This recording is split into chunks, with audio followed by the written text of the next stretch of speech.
ನೋಡಿ, ಈಗ ಏನು ಲ್ಯಾಂಡ್ ಟ್ರಿಬ್ಯುನಲ್ ಇದು ಹೈಕೋರ್ಟ್ ಅಲ್ಲಿ ಏನು ತೀರ್ಪು ಬಂದಿತ್ತೋ ಅದ್ರ ವಿರುದ್ಧ ಮಹೇಂದ್ರ ಸುಪ್ರೀಂ ಕೋರ್ಟ್ಗೆ ಹೋಗ್ತಾರೆ.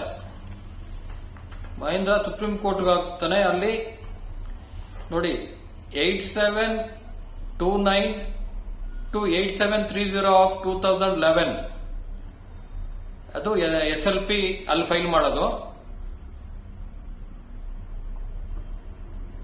From the judgment and order dated 30/11/2010 in writ appeal number 3253 of 2010 and writ appeal number 3254 of 2010 of the High Court of Karnataka at Bengaluru. ಇಲ್ಲೇನು ಹೇಳ್ತಾರೆ ಅಂದ್ರೆ 14/11/2011 ಅದು ಇಲ್ಲಿ ಬರುತ್ತೆ ಜಡ್ಜ್ಗಳ ಮುಂದೆ. Case justice VS Sirpurkar and justice TS Thakur. ಇದೇನಾಗುತ್ತೆ ಅಂದ್ರೆ ಇಲ್ಲಿ TS ಥಾಕೂರ್ ಅವರು 2003ರಲ್ಲಿ ಒಂದು ಜಡ್ಜ್ಮೆಂಟ್ ಕೊಟ್ಟಿರ್ತಾರೆ ಕರ್ನಾಟಕ ಹೈಕೋರ್ಟ್ ಅಲ್ಲಿ. ಅವರು ಸೇಮ್ ವಿಷಯಕ್ಕೆ ಸಂಬಂಧಪಟ್ಟಂಗೆ, ಹಂಗಾಗಿ ಅವ್ರ ಮುಂದೆ ಬರೋದು ಸರಿ ಇಲ್ಲ ಅಂತ list this matter before A bench of which honourable mister justice TS Thakur is not A member ಅಂತ ಹೇಳಿ ಅದು ಬೇರೆ ಬೆಂಚ್ ಮುಂದೆ ಬರಲಿ ಅಂತ ಅವರು ಅದು ಅವತ್ತು ಆರ್ಡರ್ ಮಾಡ್ತಾರೆ. ನೆಕ್ಸ್ಟ್ ಅದು ನೋಡಿ ಯಾವತ್ತು ಅಂದ್ರೆ 21/4/2011 justice Altamas Kabir, honourable mister justice Cyriac Joseph ಇವ್ರ ಮುಂದೆ ಬರುತ್ತೆ. ಅವರು ಆರ್ಡರ್ ಮಾಡ್ತಾರೆ.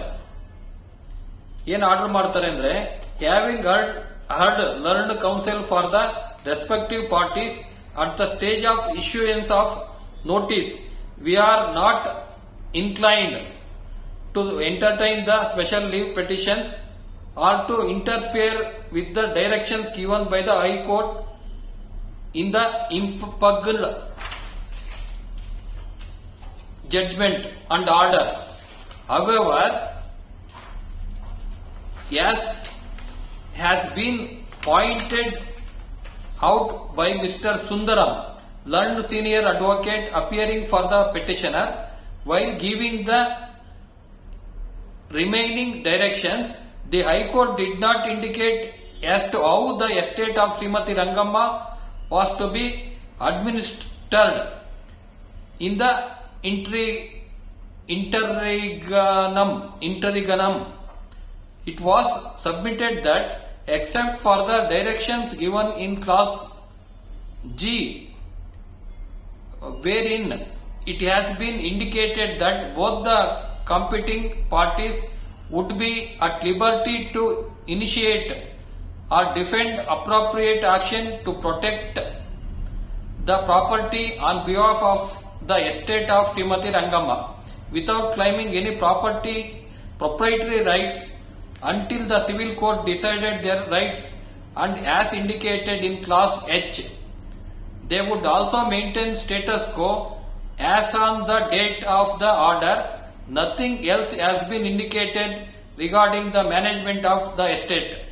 Having regard to the above, we make it clear that the said order directing the parties to maintain status quo will not prevent the parties from praying for interim directions, interim orders for the purpose of protection and management of the estate of Srimati Rangamma in any action that may be brought by them regarding the management of the estate, and the other order of status quo will not stand in the way of the court making such orders. In fact, the order of status quo would be operative till any order or further orders is made by the appropriate court. It is also made clear that if any proceedings are initiated as aforesaid, the same shall be heard and disposed of disposed of without being influenced by any of the observation made by the High Court. The special leave petitions are disposed of with the above observations ಅಂತ ಹೇಳಿ ಇದು supreme court ಇಂದ judgment ಕೊಡ್ತಾರೆ. ಅಂದ್ರೆ status quo maintain ಮಾಡಿ ಅಂತ up to 2011 ಏನು ಇವತ್ತು ಆರ್ಡರ್ ಆಗುತ್ತೋ 2011 ಅಲ್ಲಿವರೆಗೂ ಸ್ಟೇಟಸ್ ಕೋ ಮೇಂಟೈನ್ ಮಾಡಿ ಅಂತ ಸುಪ್ರೀಂ ಕೋರ್ಟ್ ಇಂದನೇ ಆರ್ಡರ್ ಬಂದಿರುತ್ತೆ. ನೋಡಿ, ಈಗ ಸ್ಟೇಟಸ್ ಕೋ ಮೇಂಟೈನ್ ಮಾಡಿ ಅಂತ ಸುಪ್ರೀಂ ಕೋರ್ಟ್ ಇಂದನೂ ಆರ್ಡರ್ ಆಗಿತ್ತು 2011ರಲ್ಲಿ. ನೆಕ್ಸ್ಟ್, ಇಷ್ಟೊತ್ತಾಗ್ಲೇ ಆ ಜಮೀನಿನ ವ್ಯಾಲ್ಯೂ ಲಕ್ಷಗಳಿಂದ ಕೋಟಿ ಹೊರಟೋಗಿರುತ್ತೆ. ಹಂಗಾಗಿ ವ್ಯವಹಾರನೂ ಕೋಟಿಗಳಲ್ಲಿ ನಡೀತಾ ಇರುತ್ತೆ. ಈಗ ಶುರು ಆಗುತ್ತೆ, ಏನು ವಾದಗಳು ಮಾಡ್ತಾ ಇದ್ರೋ ಅದ್ರ ಮೇಲೆ ದುಡ್ಡಿನ ಪ್ರಭಾವ. ಈಗೇನು ಲಾಯರ್ಗಳಿಗೆ ಫೀಸ್ ಕೊಡಬೇಕು ಅಂದ್ರೂ ದೊಡ್ಡ ಮಟ್ಟದಲ್ಲಿ ಒಳ್ಳೊಳ್ಳೆ ಲಾಯರ್ ಇದು ಮಾಡಬೇಕು ಇಡಬೇಕು ಅಂದ್ರೂ ದೊಡ್ಡ ಮಟ್ಟದಲ್ಲಿ ದುಡ್ಡು ಖರ್ಚು ಮಾಡಬೇಕಾಗತ್ತೆ. ಆವಾಗ ಆ ಕೇಸಿನ ಒಂದು ಏನು ಸತ್ಯಾಸತ್ಯತೆ ಇರುತ್ತೋ, ಮಹತ್ವ ಇರುತ್ತೋ ಅದು ಅದರ ತನವನ್ನು ಕಳ್ಕೊಳ್ಳುತ್ತೆ. ಅದು ಇಲ್ಲಿ ಎದ್ದು ಕಾಣ್ತಾ ಇದೆ. ಏನು ಲಕ್ಷ ಇದ್ದಿದ್ದು ಕೋಟಿ ಲೆಕ್ಕದಲ್ಲಿ ಡೀಲಿಂಗ್ ಶುರು ಆಗ್ಬಿಡುತ್ತೆ ವ್ಯವಹಾರಗಳು. ಹಂಗಾಗಿ ನೋಡಿ, 2012ರಲ್ಲಿ 11-12ರಲ್ಲಿ ರಿವ್ಯೂ ಪಿಟಿಷನ್ ಫೈಲ್ ಮಾಡ್ತಾರೆ. ಏನು 98ರಲ್ಲಿ ಆರ್ಡರ್ ಆಗಿತ್ತೋ writ petition numbers 30963 and 31053 of 98, 30249 and 30252 of 98, 30589 and 30590 of 98, 30742 of 98. ಇದನ್ನೆಲ್ಲ ಇಷ್ಟನ್ನು ಕ್ಲಬ್ ಮಾಡಿ ಒಂದು ಕೇಸು ನಡೆಯುತ್ತೆ ಹೈಕೋರ್ಟ್ ಅಲ್ಲಿ. The honourable mister justice BS Patil ಅವರು ಇವಾಗ ಲೋಕಾಯುಕ್ತ ಆಗಿದ್ದಾರೆ. ಇವ್ರ ಮುಂದೆ ಬಂದಿರುತ್ತೆ ಆ ಕೇಸು. ನೋಡಿ, ಅದು ಆ ಕೇಸು 17 ಸೆಪ್ಟೆಂಬರ್ 2012ರಲ್ಲಿ ತೀರ್ಪು ಬರುತ್ತೆ. ಏನ್ ತೀರ್ಪು ಬರುತ್ತೆ ಅಂದ್ರೆ, ಏನು ಡಿಲೇ ಆಗಿದೆಯೋ ಡಿಲೇ ಕಂಡೋನ್ ಮಾಡಕ್ಕಾಗಲ್ಲ, ಡಿಲೇ ಕಂಡೋನ್ ಮಾಡಲಿಕ್ಕೆ ಸಾಧ್ಯ ಇಲ್ಲ ಅಂತ ಹೇಳಿ 10 years ಡಿಲೇ ಆಗಿದೆ ಅಂತ ಇಲ್ಲಿ ಹೇಳಿ. ನೋಡಿ, RFA 996 of 2009 ನಾನೇನು ಅವಾಗ ಹೇಳಿದ್ನೋ ಅದನ್ನೇನು ವಜಾ ಮಾಡಿ ಟೈಮ್ ಡಿಲೇ ಕಂಡೋನ್ ಮಾಡಕ್ ಆಗಲ್ಲ ಅಂತ ಹೇಳಿದ್ರು, ಅದನ್ನ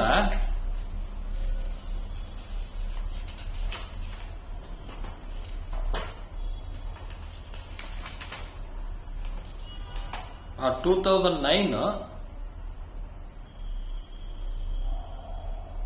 as rightly submitted by the learned counsel for the respondent's appeal in RFA number 996 of 2009 has nothing to do with the tenanted lands in respect of which occupancy rights have been conferred in favor of the tenants respondents. It is pertains to survey number 15 for which the tribunal had not conferred occupancy rights in favor of the present respondents. Similarly, order passed by the apex court has nothing to do with the present case and the long and inordinate delay of 10 years which is sought for being condoned. Therefore, looking from any angle, application filed for condoning the delay cannot be entertained. Hence, the application filed for condonation of delay are dismissed.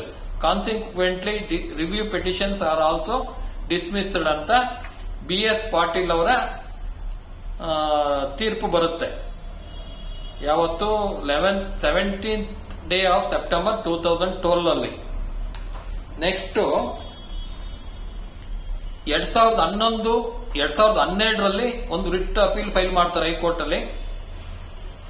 Subrata Kamal Mukherjee chief justice and honourable justice Ravi Malimath ಅವ್ರ ಮುಂದೆ ಬರುತ್ತೆ ಇದು. 2012ರಲ್ಲಿ file ಮಾಡಿದ writ petition 8505 of 2012.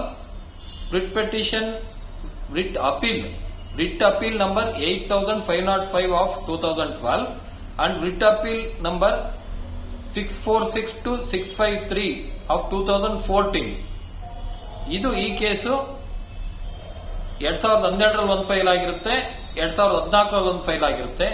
ಆದ್ರೂ ತೀರ್ಪು first day of September 2016 ಅಲ್ಲಿ ಬರುತ್ತೆ. ಅದರಲ್ಲಿ ಸುಪ್ರೀಂ ಕೋರ್ಟ್ ಅಲ್ಲಿ ಏನು ಡೈರೆಕ್ಷನ್ ಕೊಟ್ಟಿದಾರೋ ಅದನ್ನು ಏನು ನೋಡಿರಲ್ಲ, ಯಾವುದು ನೋಡ್ದಲೆ, ಅದ್ಯಾವುದು ಲೆಕ್ಕಕ್ಕೆ ತಂದಲೆ ನೋಡಿ ಡಿಲೇ ಕಂಡೋನ್ ಮಾಡಕ್ ಆಗಲ್ಲ ಅನ್ನೋ ರೀಸನ್ ಕೊಟ್ಟು ಇದನ್ನ ರಿಟ್ ಪಿಟಿಷನ್ ರಿಜೆಕ್ಟ್ ಮಾಡಿರ್ತಾರೆ. ದೀಸ್ ಜಡ್ಜ್ಮೆಂಟ್ ನೋಡಿ, these appeals are filed against the judgment and order dated March 23, 2001 passed by the Honorable Single Judge in the batch of writ petitions. The appeals are barred by limitation. The delay is of 4,250 days. We propose to consider the appeal on merits as they have been filed after a long delay. In all these writ petitions, the petitioner filed a memorandum for withdrawal of the petitions in the interest of justice and equity.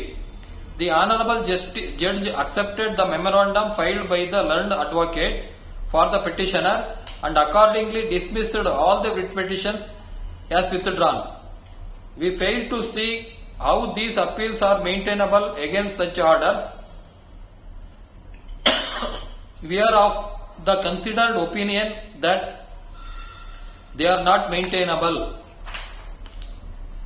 Therefore, the application of condonation of delay in filing the appeals stand rejected. Consequently, the writ appeals are also dismissed. We make no orders as to cost ಅಂತ chief justice and judge 2016ರಲ್ಲಿ order ಮಾಡ್ತಾರೆ. ಇಲ್ಲ ನಂತರ ಇದೇ ಸರಿಯಾದ ಸಮಯ ಅಂತ ನೋಡಿ ಅಪ್ಪಾಜಿ ಗೌಡ್ರನ್ನ ಇಳಿಸಿ ಅಧಿಕಾರದಿಂದ ಬೆಟ್ಟೇಗೌಡ ಅನ್ನೋ ಒಬ್ಬ ದುಷ್ಟನ್ನ ತಂದಲ್ಲಿ ಕುಂಡಿಸ್ತಾರೆ. ಅವನ್ನ ತಂದು ಕುಂಡಿಸ್ತಾರೆ. ಅವನು ಈ ಕಡೆ ನೋಡಲ್ಲ, ಅವ್ನು ಹೆಂಗ್ ಬೇಕಂಗಳು ಉಪಯೋಗಿಸ್ಕೊಂಡು ಕೇಸ್ಗೆ ಅಟೆಂಡ್ ಮಾಡ್ದಂಗೆ ನೋಡ್ಕೊಂಡು ಈ ಕೇಸ್ನ ವಜಾ ಆಗಕ್ಕೆ ಏನ್ ಬೇಕೋ ಅದನ್ನ ವ್ಯವಸ್ಥೆ ಮಾಡ್ತಾರೆ. ನೆಕ್ಸ್ಟ್ ಇವ್ರ ಏನು ಕಚ್ಚಾಟ ನೋಡಿ ಇವ್ರಿಗೆ ಅಡ್ಮಿನಿಸ್ಟ್ರೇಟರ್ನ ಅಪಾಯಿಂಟ್ಮೆಂಟ್ ಮಾಡಬೇಕು ಅಂತ ಕುಮಾರಸ್ವಾಮಿ ಸಿಎಂ ಆಗಿದ್ದಾಗ ಪ್ಲಾನ್ ಮಾಡಿ ಕರೆಕ್ಟ್ ಆಗಿ ಅಡ್ಮಿನಿಸ್ಟ್ರೇಟರ್ ಅಶೋಕಾನಂದ ಅಂತ ಅವ್ರ ಚೇಲನ ತಂದು ಕುಂಡಿಸ್ತಾರೆ. ಆವಾಗ ನೋಡಿ ಎಲ್ಲಾ ಕೇಸು ವಜಾ ಆಗುತ್ತೆ. ಏನು